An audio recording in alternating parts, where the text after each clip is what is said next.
மீட்பெரும் இரட்சகருமாகிய இயேசு கிறிஸ்துவின் இனிதான நாமத்தில் உங்கள் அனைவருக்கும் என் அன்பின் வாழ்த்துக்கள். இன்றைய தினம் உங்களுக்காக கொடுக்கப்பட்ட வேத வசனம் யாத்ராகமம் 23ஆம் அதிகாரம் 2ஆம் வசனம்.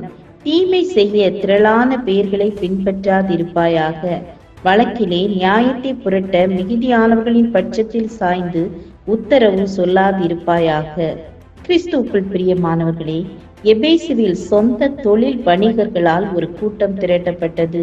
அவர்கள் 2 மணி நேரம் கோஷங்களை எழுப்பினர். ஆனால் அவர்கள் ஏன் அங்கு கூடியிருந்தனர் என்று தெரியவில்லை. கூட்டத்தில் அமளி உண்டாகி சிலர் இப்படியும் சிலர் அப்படியுமாக பேசினார்கள்.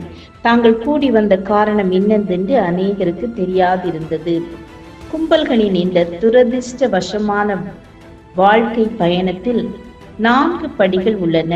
இது கர்த்தராகிய இயேசு கிறிஸ்துவுக்கு எதிராக கூச்சலிட்ட திரளான கூட்டத்தை நினைவூட்டுகிறது.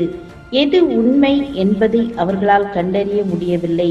சத்தமாக சொல்லுபவர்கள் அறிவாளிகள், நம்பகமானவர்கள் மற்றும் அதிகாரம் உள்ளவர்கள் என்று அவர்கள் நினைக்கிறார்கள். துன்மார்க்கர்கள் மற்றும் தீய தலைவர்கள் நல்ல புத்திசாலிகள் எப்படி எனில், அவர்கள் கண்ணோட்டத்தில் எது உண்மையோ அந்த பொய்யை நம்பும்படி மற்றவர்களுக்கு எடுத்துரைக்கிறார்கள்.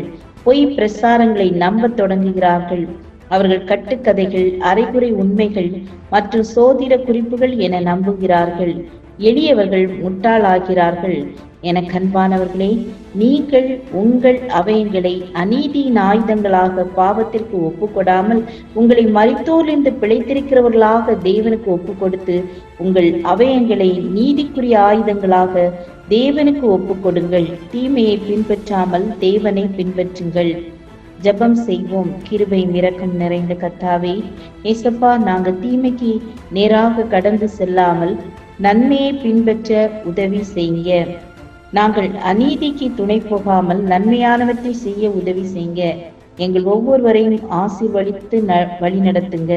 இயேசுவின் நாமத்தில் பிதாவே, ஆமீன், ஆமீன். God bless you.